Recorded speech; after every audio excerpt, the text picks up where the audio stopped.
শ্রদ্ধেয় ব্যক্তি, আপনিও শ্রদ্ধেয় ব্যক্তি। আর বাদল ভাই আমরা এক প্রায় সমবয়সী, সে আমার ছোট হবে না, আমরা আমার ভাই। হ্যাঁ, আমরা তো বন্ধুত্ব সুলভ সম্পর্ক নিয়ে চলছি। আমি কিছুক্ষণ আগে, নিউজটা অনেক আগে, কিন্তু কিছুক্ষণ আগে এই নিউজটা আমি পেয়েছি এবং আমার দলের থেকে উপরের নেতারা আমাকে এটা নিয়ে প্রশ্ন করছে, জানতে চাইছে। আমি সঠিক জবাব দিতে পারি না। বাংলাদেশের সংখ্যালঘুর মেয়েরা আজ নিরাপদ নয়। যে মেসেজটি আসছে সেটা আমি একটু আপনাদেরকে শোনাতে চাই। বাংলাদেশের সংখ্যালঘু মেয়েরা আজ নিরাপদ নয়, কারণ রাষ্ট্র নিজেই নির্যাতনের পৃষ্ঠপোষক। বাগেরহাট চিতলমারী উপজেলায় নিখোঁজের একদিন পর চিংড়ি ঘের থেকে 19 বছর বয়সী হিন্দু তরুণ অর্পিতা সাহা এর মরদেহ উদ্ধার করেছে পুলিশ। পুরো এলাকায় নেমে এসেছে শোক আর ক্ষোভের ছায়া। পরিবার শোকাত, এলাকাবাসী আতঙ্কিত।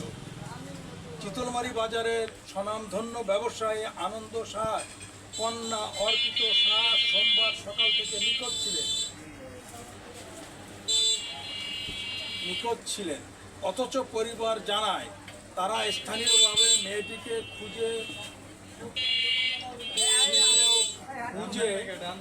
ফিরলেও পুলিশের পক্ষ থেকে কোনো কার্যকর পদক্ষেপ নেওয়া হয়নি।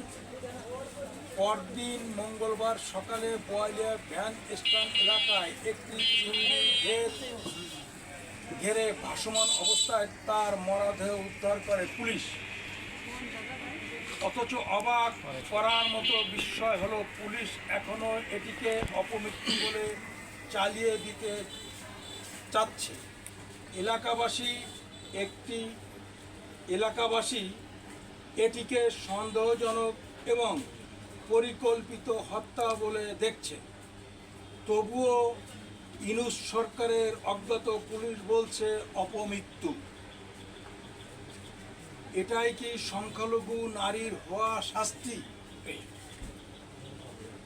বাংলাদেশে একের পর এক সংখ্যালঘুর পরে হামলা, হত্যা, গুম, নির্যাতন চলছে। আর ইউনূস সরকার বরাবরই একে স্বাভাবিক বলে চালিয়ে দিতে চায়।